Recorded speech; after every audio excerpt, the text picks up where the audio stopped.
Hare Krishna, Krishna Krishna, Hare Hare, Hare Ram, Ram Ram, Hare Hare. Thank you all for joining today. So we start on. So today we'll do part of chapter two because chapter two is a pretty big chapter. And so if you remember, in the previous chapter, Sanjay concluded that Arjun was not inclined to fight. That made Dhritarashtra a little bit, happy that Pandavas might renounce, their claim on the kingdom, seeing Arjuna's, dilemma. Now, in this chapter, uh, Sanjay is starting to describe about, how Krishna is inspiring Arjuna to fight.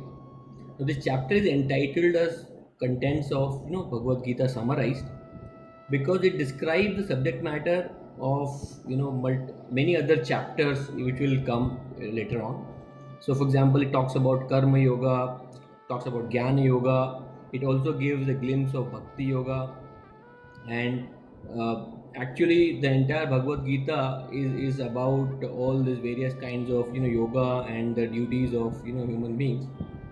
Now, in this chapter, Lord Krishna also presents an analytical study, right, of the material body and the spirit soul, uh, working with or without attachment to the results, which is called, Sakaam Karma or Niskama Karma. Also, Krishna talks about the characteristics of people fixed in the concept, in the self-realized people, like Sthita-pragya.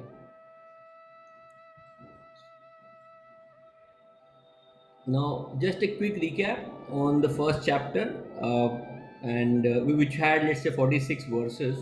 So we saw that how Dhritarashtra, was asking Sanjay about what's going on in the battlefield. Then the second section, actually from verse 2 to 11, was about how Duryodhan was comparing his armies with Pandava armies.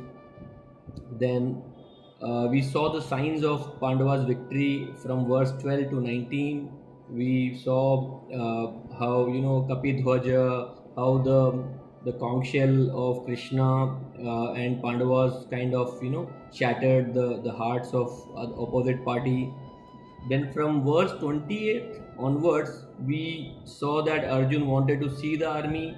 We also saw the sign how Krishna is a Bhakta Vatsal, and cares for his devotees.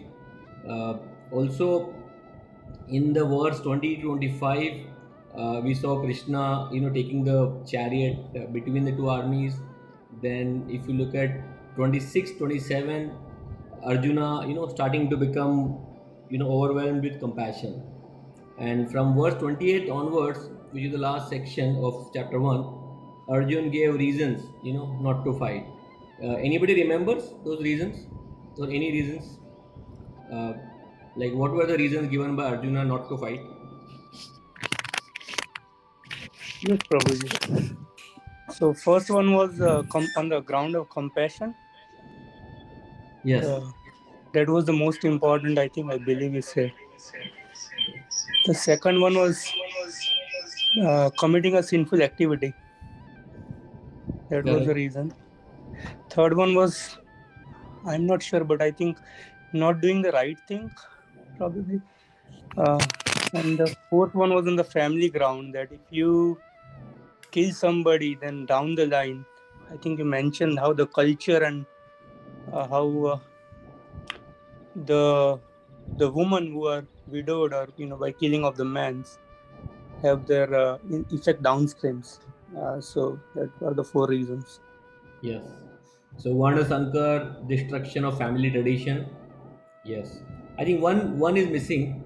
Which Anybody? is, yeah, there's no enjoyment, Ah, uh, because after you have got everything, but your loved ones are dead, then what is the joy of having that? correct. So that is so these were the reasons, and as I was mentioning earlier, so I also related or connected a lot with these reasons. Almost all reasons same appeared extremely logical and befitting to not fight. So that is where I think Arjuna decided not to fight. and that's where chapter 1 ended. Now, chapter 2, we will again, I think I explained briefly what actually it will contain. So, it has 72 verses, very, very long chapter, like it's the longest chapter, anyways, in Bhagavad Gita, and also many important verses. So, I think what we did in the first few days, right, of our sessions, so we covered a lot of chapter 2 verses. So, you will see that being repeated here. So, we covered a lot of those topics, but still this is, again, I think this is one of the most important chapter one must read if somebody is taking up Bhagavad Gita. And of course the other chapters are more like explanations and more details around the topics which are given in chapter 1, so chapter 2, sorry. So let's so these are the topics we'll be covering in chapter 2. Now, since it's a large chapter, let me not delay. The first section is verse 1 to 10, right, which is where Arjun basically again says more reasons, not more reasons, but basically continues with his grief and dilemma, and that's when he finally decides to accept or actually request Krishna to guide him, and which is where Arjun kind of accepts Krishna from a friend to his guide or mentor or guru. Now, so so let's I think what actually will happen here is Arjun starts speaking, right? Then Krishna starts speaking here first, and then again Arjun will speak. So the first words will be where it says Shri Bhagavan Uvacha, right? And so there is lot of discussion on the word Bhagavan, and so the Sanskrit word Bhagavan is why Krishna is called Bhagavan. Like when Arjuna is called with many names like Gudakesh, Parantapa, Bharata, and all that. Dhritarashtra is named, Sanjay is named, and when Krishna is here, it's mentioned Bhagavan, like Shri Bhagavan Uvacha, and he is now starting to actually speak. The Sanskrit word Bhagavan is explained by Parasar Muni. Parasar Muni is the father of Vyasadeva, and he says Bhag means opulences, and somebody who has all the opulences in the fullest is called Bhagavan. So like Dhanavan, right? Bhagyavan. So we know that like somebody who's got like lot of wealth is called Dhanavan. Somebody who is very lucky, or he'll be called Bhagyavan and all that. Similarly, Parasar Muni actually says that Supreme Personality who possesses all the riches or all the opulences, right? So he's got all the wealth, he's got all the strength, he's got all fame, all beauty, and all renunciation at the same time. So what we might see in today's world or even in history, we will see that one of these opulences could be, would be is appearing actually exhibited by some personalities or two of them, but none of the personality historically also have exhibited all these six opulences to the fullest. So that is where that is one meaning of the word Bhagavan. So now I don't want to go into details of all of this, but maybe some other day we'll discuss all the details, that how Krishna is like there is, sorry, I don't want to digress. We will do it maybe later on. So there are many stories around all this, each of them, how Krishna exhibits his his opulences, all the opulences. So now so this is like one we need to like understand that word Bhagavan, and not like no living entity. Okay, so there are a lot of theories or philosophy which says that we can become Bhagavan. So Brahmasmi, all those philosophies. One, you can say that I am like Brahman or I am like God, but I am God. I think that philosophy is completely not acceptable as per Bhagavad Gita or as per the literature which we have. there are so many, literature and points where it is clearly mentioned that there is super soul and there is soul. There is Jivatma and there is Paramatma. There is, Anu Atma and there is Vibhu Atma. So there is a clear, contradiction which is made in the Vedas and scriptures. So one point is very clear, that there are souls and there is only one super soul, which is Bhagavan. Now, whether Krishna is Bhagavan or there is some other Bhagavan, right? That also is given in, and we'll discuss that, right, in the other scriptures. And so it's even said that not even Brahma, not Lord Shiva, not even Lord Vishnu or Narayan, right, possess all the opulences as full in Krishna, as Krishna. And therefore, in Brahma Samhita, it is said by Lord Brahma himself that Krishna is the Supreme Personality of Godhead. And we'll discuss that also. Ishvara Parama Krishna. No one is equal or above him. He is the primeval Lord or Bhagavan, known as Govinda.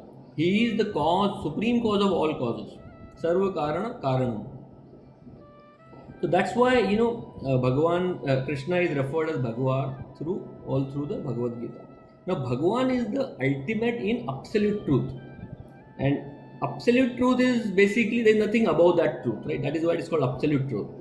And there are 3 stages of realizing absolute truth. So this is little bit like, I think it can be technical, but it is very relevant, and that's why, we are mentioning it. So Bhagavatam clearly says, first canto, the absolute truth is realized in 3 phases of understanding by the knower of the absolute truth, and all of them are identical. Such phases of absolute truth are expressed as Brahman, Paramatma, and Bhagavan. And this is very important to understand, that the realizations of absolute truth in 3 different, which are identical, but 3 different phases, are actually different and has different implications. So now, one of the analogy given by Prabhupada is, look at the example of sun, which also has 3 aspects. So one is the sunshine, right? Then there is sun's surface, which is the outer surface of the sun, and then the heart of the sun, or the sun planet itself, which is basically the entire planet. And in, let's say, in Vedic tradition, it will be kind of, the personality of sun, right? So these are 3 different aspects of sun. So now, when one who studies only the sunlight, let's say, like somebody studies the photons traveling through sunlight, and all the study around heat availability and all those energy availability of sunlight only. So that is basically preliminary student, right? And he will be basically, compared to somebody who is going for Brahman realization. Now, what is Brahman realization is? Brahman realization is a philosophy that one would merge in the supreme light, or the effulgence coming from the Supreme Lord. That is Brahman realization. So we see a lot of liberation and meditation practices, which the goal of their all practices, spiritual practices, is to merge or become one with the God, basically. So that is one kind of liberation. Then the other liberation, or the other path, is Paramatma realization. Now, Paramatma realization is considered as, like surface of the sun, studying the surface of the sun. Of course, it is better than only studying the sun rays, but it is still not as good as, realizing the sun God himself, or, or meeting, let's say, again, I'm just using this metaphor that, if you're meeting the personality of sun God versus just touching the surface of the sun or studying the surface of the sun. Paramatma realization is, as per, Bhagavad Puran or Mundak Upanishad, soul and super soul reside at the same time in all living entities. Okay. Super soul is witnessing all the activities of a jiva or soul. Now, through the practice of meditation, when one realizes the Paramatma, right, or when one sees the Paramatma or awakens basically, super soul within the heart, that is called Paramatma realization. Now that also gives liberation from the material bondages. Okay, so now I think, so what we understood is two parts, right? One is the sun rays, understanding, studying sun rays. Second is surface of the sun, which is the Paramatma realization. And lastly, Bhagwan. Now, Bhagwan is a stage where you accept and you approach God as a person, and the devotees, who are the transcendentalists, beyond the material senses, they try to reawaken their relationship with the Lord. Okay, and it may, like, it has all the parts of what somebody is doing in Brahman Paramatma realization, but it actually transcends beyond even that, because that is where you get a chance of, you get reciprocation from the Supreme Personality also, and that is the highest form of God realization as per Vaishnava philosophy, as per Bhagavad Gita, as per Bhagavad Puran, Srimad Bhagavatam, and also as per various other Upanishads. And there is like lots and lots of literature Prabhupada has written on these three aspects, and highest realization. Now, Brahma Samhita says Ishvara Parama Krishna, means Ishvara Parama is Krishna, Satchidananda Vigraha, right, whose body is full of bliss, knowledge, and eternal. Anadir Adir Govinda, Anadir and Adi, right, जिनका ना तो कोई अंत है ना उनका कोई beginning है, like he is the cause of all causes, Sarva Karana Karanam, right, the cause of all causes. So here again Brahmaji in his prayers is very clearly accepting and praying to Krishna as the Parama Bhagavan, right, the Supreme Personality of God. Now Bhagavatam Canto 1, again in the 3rd chapter, this is again very very important verse. This also says, so in this chapter there is discussion about the various expansion of Krishna. So how Krishna expands into like Balaram, Aniruddha, so there are the first four expansion of Krishna, and then how those four expansion further expands into Garbhodakshai, Shirodakshai, Vishnu's, and so basically there is a lot of expansion discussion which happens, and which is where this is mentioned that Ete Chamsa Kala Pumsha Krishnastu Bhagavan Swayam.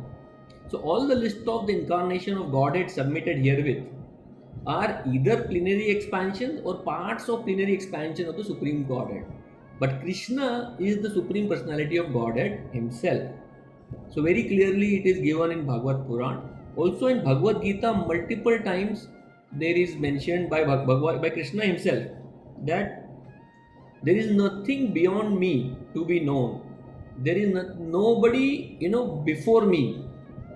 So I am like the origin of everything which is known, to be known. So, and then Krishna also says Mame Vamsho Jiva Loke. So he says that all the living entities are part and parcel of me only. So that is where he's saying himself that I am that supreme God. Jesus Christ said that I am son of God, right? So he is like very clear that I am not God, I am son of God. Muhammad Pegambar said I am messenger of God. He was also very clear. Many other incarnations, if you like read other scriptures also, they are very clear that they say that we are this or that. Krishna is very clearly establishing that I am the Supreme Personality of Godhead, and there is nothing beyond me. and it is confirmed in multiple. It's not like only at one place, it is at various scriptures. So that is one thing, like, which is Bhagwan, Shri Bhagwan Uvacha, and who is Bhagwan and why is Bhagwan. Now Arjun basically, says more things, like he has further doubts and confusion. He says that, hey Krishna, or hey Madhusudan, right, or Arisudan, how can I counteract with arrows in the battle, people like Bhishma and Drona, who are worthy of my worship, right? And this is what I think, he's been kind of saying in the first chapter also. And now he's basically from soldiers and friends, right, and relatives and all those. He's just moved now to next level of, saying that people are worshipable. How do I kill those people, right? And which is actually, as per Vedic, principles, elders are respected, to be respected. In fact, even if they chastise, the younger ones, the young ones are supposed to tolerate the chastisement, right? Even if they are sometimes harsh. So there is no point, at any point where the younger ones should be, like, even verbally, chastising superiors. So that is where Arjun again is right. And Arjun is mentioning two names of Krishna, Madhusudan, Arisudan. He is saying, oh killer of, demon Madhu, oh killer of, demons. Like, you kill demons, but you never kill, your guru Sandipani, right, Muni. You never killed your grandfather Ugrasen. Then, why are you forcing me, right, to kill my gurus and my grandfather? So that is kind of, again he's hinting. He then, in verse 5, Arjun says that better to live by begging, right, than to kill such great souls. So, like, better to, better to go, like, basically, like, take sannyas effectively, right? Better to leave this, world, and go begging, and rather than killing my guru, my superiors, while they desire material gains. uh, and so again, the point is, again, is come back to this, the same thing, that killing them will, give us sin. It's an abominable action. Okay. So this is, what this is the verse. Now in verse 5, he says killing them will be abominable. In verse 6, he says, nor do we know which is better, whether to conquer them or to be conquered by them. That also is now confused. He's saying now, I don't know whether we should win also this, or whether we should, lose this, whether they should live. And, and despite that, we are trying to fight. So now Arjun is actually reaching that level that he's saying there is no point fighting at all, even if we win or even if, we lose. And this is where he reaches a stage, right, where he now, with humility, he accepts that his mind and body and intelligence is not helping, and that's where he is accessing, higher intelligence. And this is very, very sweet and very important verse. I would, strongly recommend you all to memorize this. And when you have time and in times of trouble, times of indecision, you may want to chant this. This really helps a lot of people. That help. Maybe I'll just recite it for all of you. And if anybody wants to recite it, after me, let me know. I'll stop at every stanza. Anybody wants to recite along after me?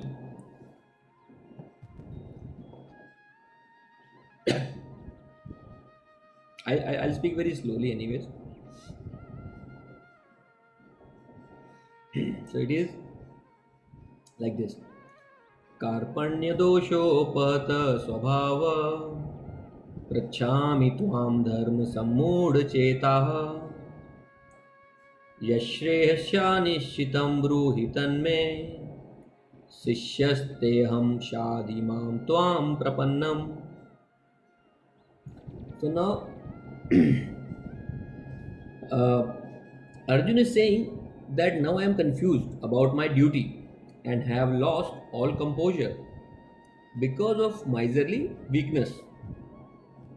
In this condition, I am asking you to tell me for certain what is best for me.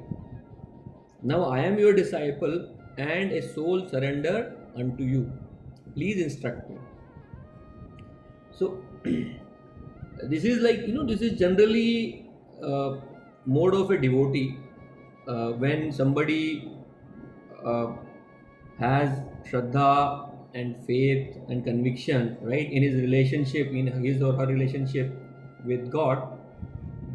Like without the Sanskrit words, we typically do that, right?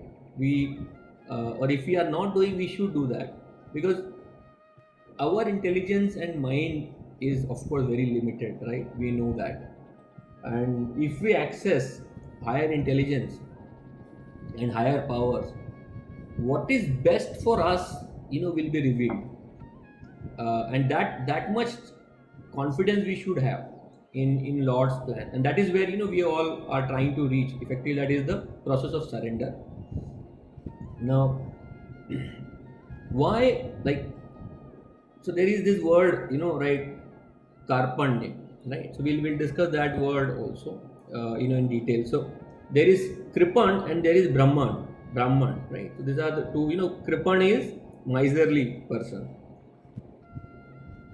who doesn't know, what to do with what he's got, and like by nature, the the complete system of material existence is source of perplexity for everyone, and it is a complex system. We've done the entire session on what are the problems of life, correct, and how there are unavoidable problems, avoidable problems, how to avoid birth, old age, disease and death, and plus there are adi bhautik, adi devik, adhyatmic kleshas.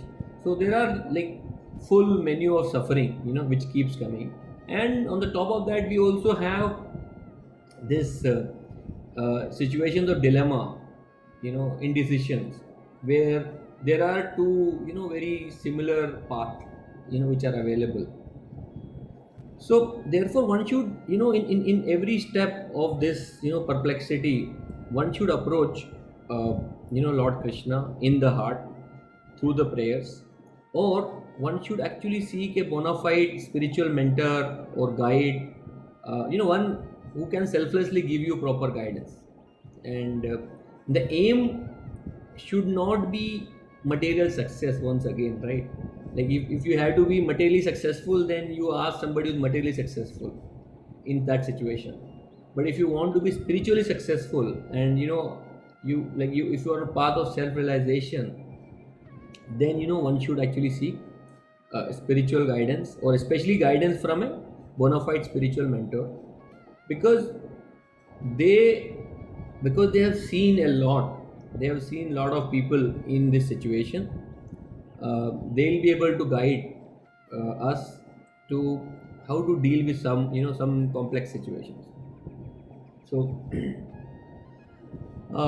so that is there. And again, finally, people who have understanding of Vedic wisdom, and are on this path of self realization, they generally, their approach is to uplift others and help others to expedite their journey, and to help them move faster on the spiritual journey.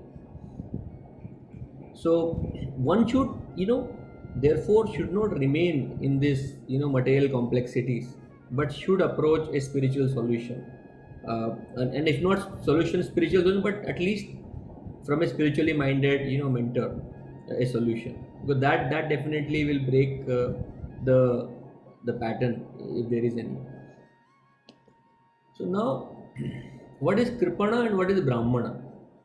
So As per Brihadaranyaka Upanishad, a miserly man who does not solve the problems of life as a human and who thus quits this world like the cats and dogs without understanding the signs of self-realization. So that is generally the man in material perplexities. So basically he's not trying to solve the root cause of the problem. He's just applying the superficial solutions. For example, once again we discussed those, the man, the boy who had pimples and how he was applying local ointment everywhere. And when he found a proper solution, whatever blood purifier etc, in his case, all the boils actually subsided. So now, this human form of life, once again, and this is at the cost of reiteration, in multiple sessions, this is an important point. Is this human form of life is the most valuable asset for the living entity, and who can utilize it for solving the problems of life, the real problems of life. So if one is not utilizing this opportunity, that person is miser. So it's like you have some, you are a billionaire, but you are not spending money wisely. Like you know, on the other hand, Brahmana, it's again, Brahmana means somebody who's intelligent enough to utilize this body to solve the problems of life. That doesn't mean Brahmana doesn't mean that Jane Udhari only. So like Prabhuji used to tell one very interesting story which happened with him. That he was distributing some books in local train, and there was one person who came and प्रभु जी को बोला वो कि हम भी ब्राह्मण हैं. तो प्रभु ने बोला अच्छा कौन से ब्राह्मण हो आप? तो वो पर्सन बोलता है हम चतुर्वेदी. तो प्रभु जी ने बोला अच्छा 4 वेदों का ज्ञान है आपको? तो बोले नहीं नहीं 4 वेदों का ज्ञान नहीं है. अरे जो रेलवे प्लेटफॉर्म है उसको भी संस्कृत में वेदी कहते हैं प्लेटफॉर्म को. तो हम रोज सुबह 7:30 का लोकल 4 प्लेटफॉर्म कूद कर पकड़ते हैं, इसलिए हमारा नाम चतुर्वेदी है. सो दैट ब्राह्मण नहीं चाहिए अपने को, लाइक ब्राह्मण बाय जस्ट बाय बर्थ या जस्ट जनेऊधारी. सो आई थिंक ब्राह्मण is somebody who knows the value of this human life and is putting it to right use. Now it's not that Arjun was crippled all through his life, right? But I think in this particular situation he is put into confusion. Now in verse 2.9 and 2.8 Arjun again says that I don't want to fight, and Sanjay basically speaks that to Dhritarashtra.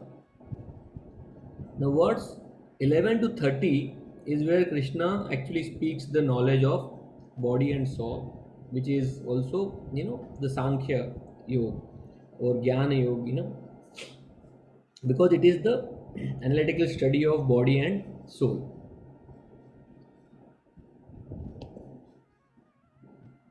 So now Krishna starts with the verse 11. He says, Asocyananvasocastvam pragyavadansya bhashase. Krishna is saying, while you are speaking learned words, you are mourning for what is not worthy of grief. Those who are wise lament neither for the living nor for the dead. So now Krishna will be giving a lot of philosophy here, right? Which is about Krishna is actually thoda sa, he's chastising now Arjun. Okay, while you think you are a pandit, you're talking as if you have all the knowledge, but actually a learned person or a pandit should not worry about either living or dead. And now Krishna will tell in later on that why dead or alive doesn't matter at a material platform, because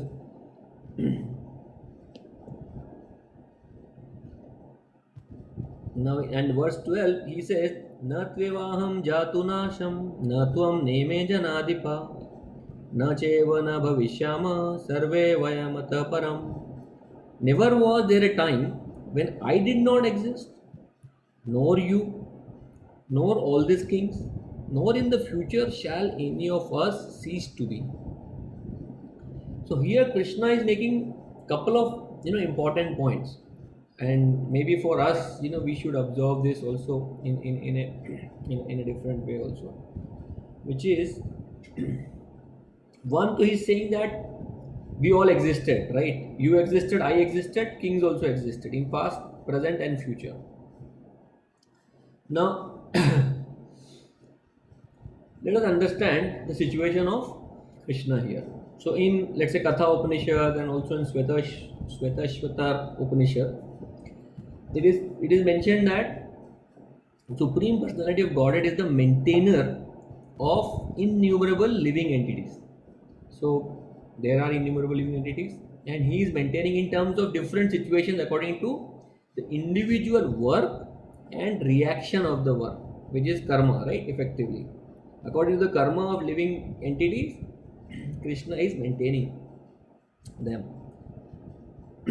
Now, what also is said is the same Supreme Personality of Godhead, by his plenary portions, alive in the heart of every living entity.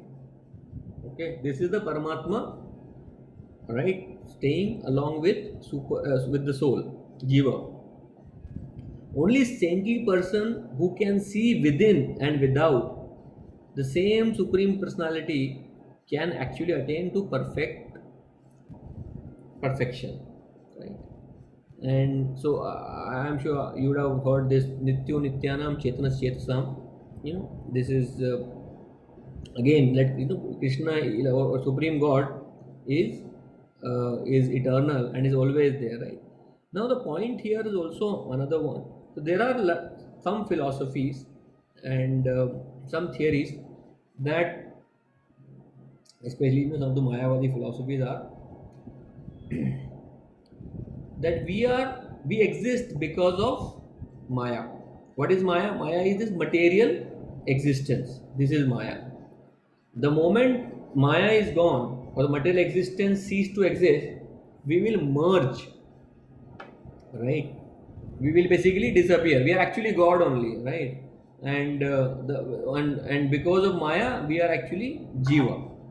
So there is a philosophy like that also, and therefore there is no separate God. Like my point is, the philosophy says that there is no other God. You are only God. You are just hidden God. You forgot that you are God. Now once you remember that you are God, you are God. So that is that kind of philosophy also exists. Now Prabhupada is very clear that Krishna is mentioning that we were always different, right? Like I existed, you existed separately, these kings existed separately, right? In that sense, and there are other verses which will even clarify that, and therefore we are all not one person, or we are not just one light, all of us. It's not like that.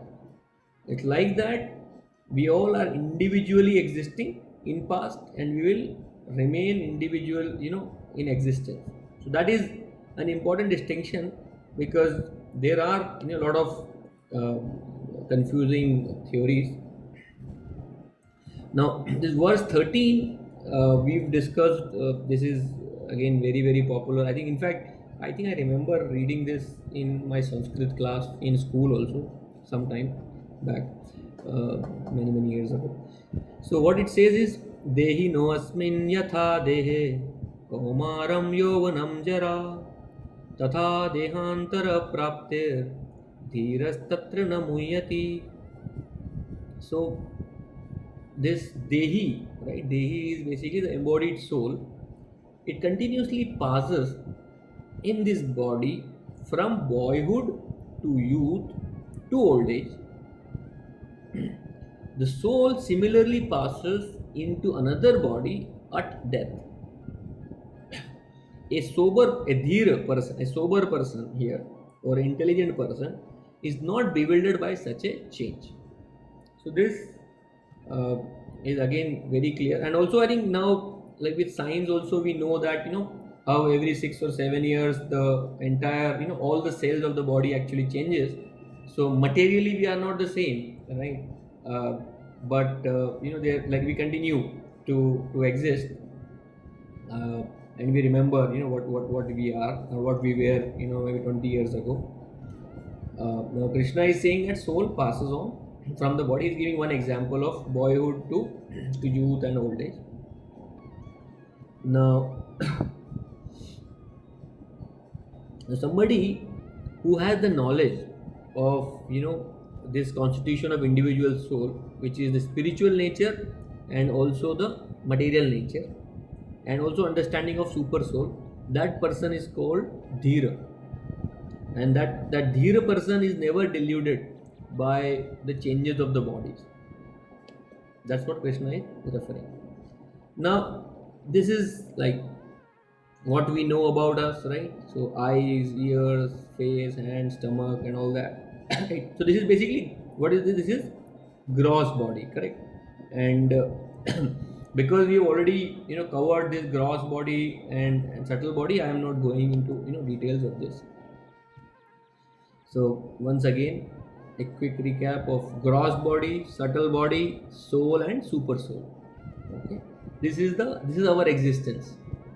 uh, and body is like a dress. So I think we are soon going to read that verse also, which is Vashamti Jirnani Tatha Vihaya Navani Granati Naroparani. So actually what Krishna is saying is that everyone exists eternally, right? So, and Prabhupada gives this example, if somebody is drowning, right, in the water, what do you do? What do you try to save here? You save the person or you save the dress of the person? And this is very important point, because dress of a drowning person, I don't think, like, nobody laments for the death of a dress of a drowning person. Similarly, lamenting on a soul who is changing body and so fast. Actually, I mean, for us, 100 years, 70 years, of course, are long. But the moment we think from soul's point of view, it is not more than a movie, in fact less than a movie.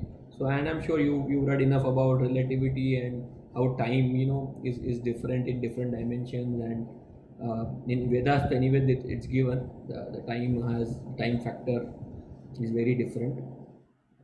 But the point here is whether you would show compassion for the dress or the person himself, if somebody is drowning.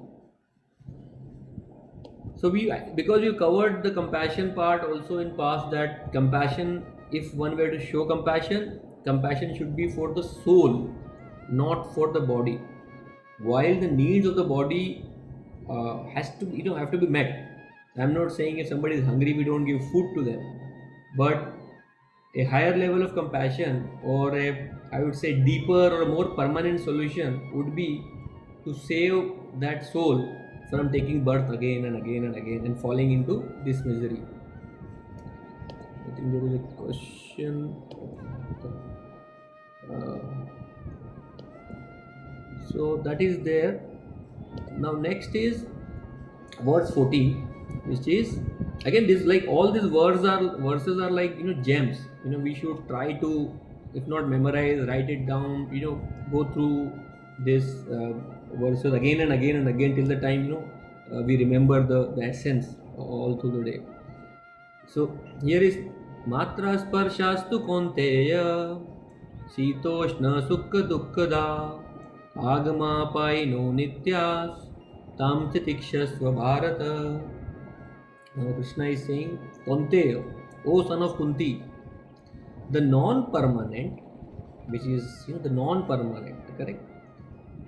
Appearance of happiness and distress, okay, Sukha Dukkha, which is Matra Sparsha, right, are like appearance of Sitoshna Sukha, Sitoshna, right, which is Garmi or Sardi season, right, summer and winter का appearance and disappearance जैसा है, right? They arise from sense perception, O scion of Bharata, right? And one must learn to tolerate them without being disturbed. So this is a high order, I would say, right, for a normal human being, that you just tolerate heat and cold. अरे heat and cold tolerate नहीं होता है भाई, हमको AC चाहिए रहेगा, right? गर्मी में AC लगेगा और ठंड में we will need all the heater or clothing.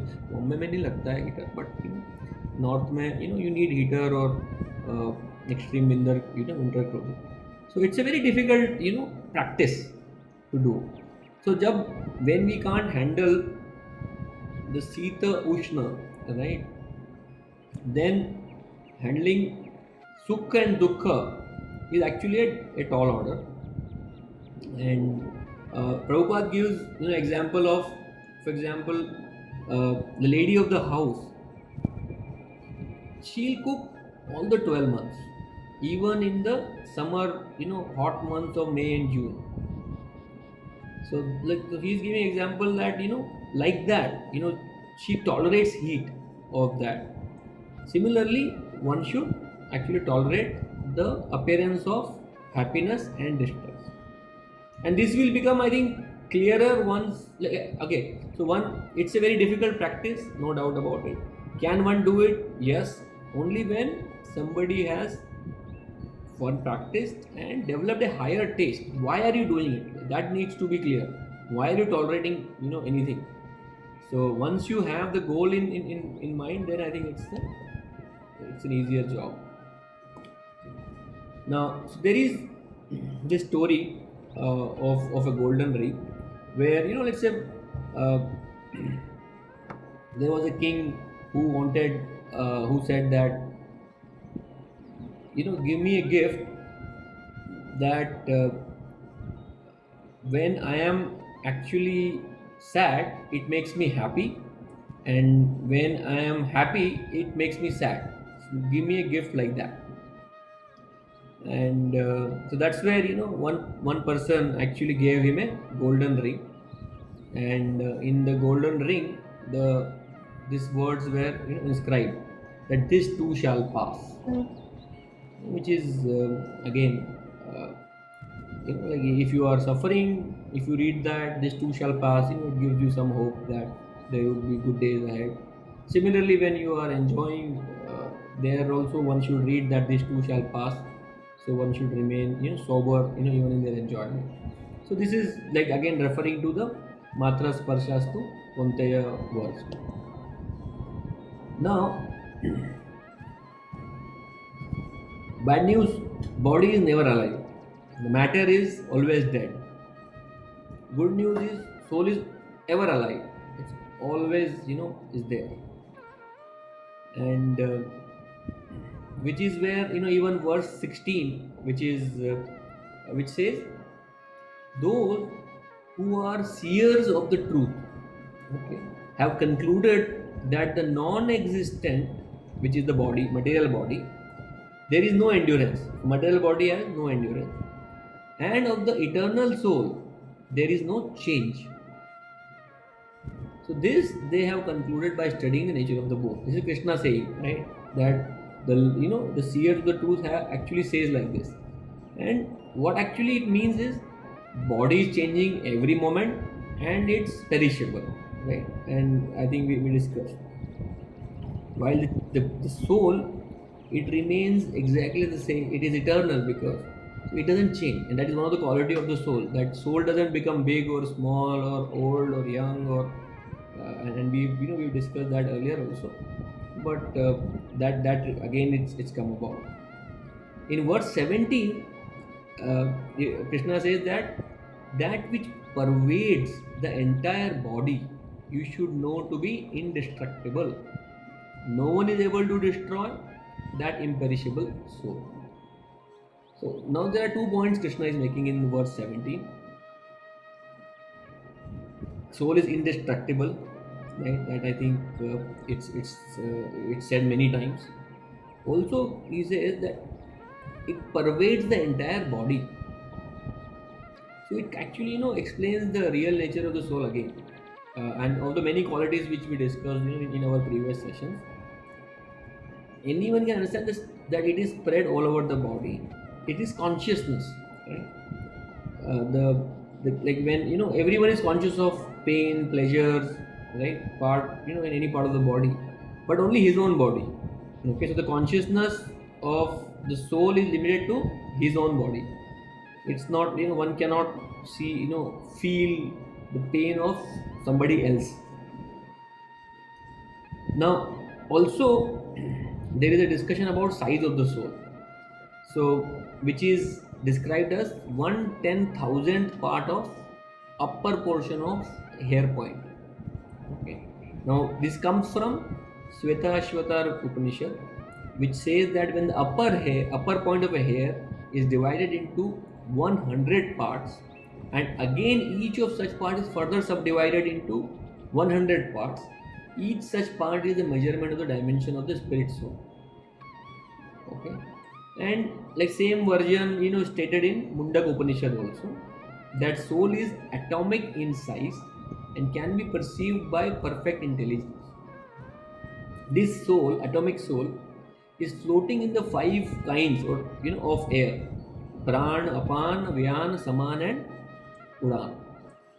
So these are the 5 airs in which the soul is floating, which is situated within the heart, and it spreads its influence all over the body of embodied living entities. When the soul is purified from the contamination of the 5 kinds of material air, its spiritual influence is exhibited. So, if you know of the Hare Yoga system, it is meant to control these 5 kinds of air, and by sitting postures and by breathing exercises, not for any material benefit, but for the liberation of the soul from the material atmosphere. That's another discussion. Now, verse 22, this is where Krishna is saying, Vasham chijirnani yatha vihaya navani grihnati naro parani तथा शरीराणि विहाय जीर्णा अन्यानि सम्याति नवानि देहि. So this is talking about garments, changing the garments. As a person puts on new garments, giving up the old ones, the soul similarly accepts new bodies, giving up the old and useless ones. So soul के लिए it's like कपड़े बदलना, right? अपने like death, birth and death is like almost like changing the dress, or basically changing the house. Now, I think for today's last discussion is about this Mundak Upanishad talks about, and even Sthita-pragya Upanishad talks about 2 birds sitting together. So the Upanishads compare the soul and the super soul to 2 friendly birds sitting on the same branch. One of the birds is individual atomic soul, which is Jiva. The Jiva is eating the fruits of the trees. The other bird, which is super soul or Krishna in form of Paramatma, is simply watching his friend. Okay. This is very important to know that these 2 birds, while they are same in quality, one is captivated by the fruits of the material tree, while the other bird is only watching, witnessing the activities of his friend. So in this context, Krishna is the witnessing bird and Arjuna is the eating bird. Although they are friends, one is still super soul, one is the master and the other is servant.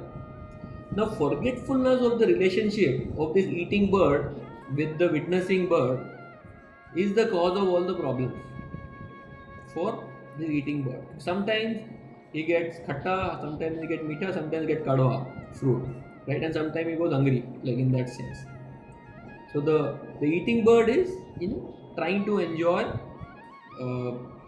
the fruits, and the witnessing bird is waiting for the eating bird to stop eating and start talking to the witnessing bird, basically reviving the relationship with the super soul.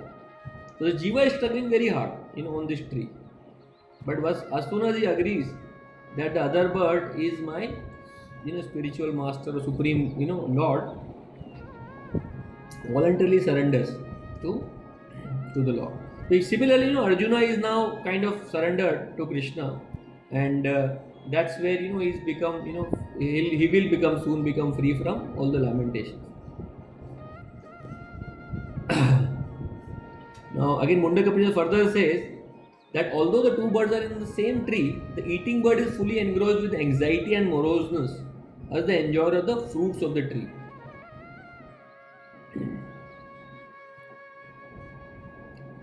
And but if in some way or the other he turns his face to his friend, the Lord, and knows his glories, at once suffering bird becomes free from all anxieties.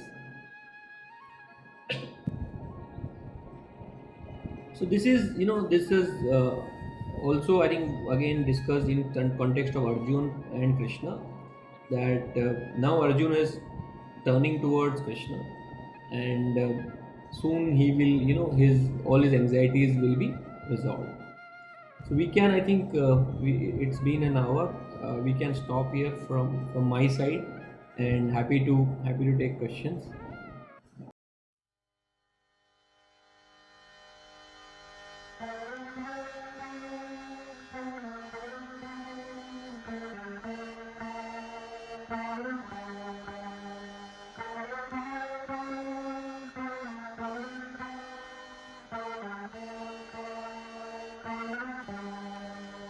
Hare Krishna, Hare Krishna, Krishna Krishna, Hare Hare, Hare Rama, Hare Rama, Rama Rama, Hare Hare, Hare Krishna, Krishna Krishna.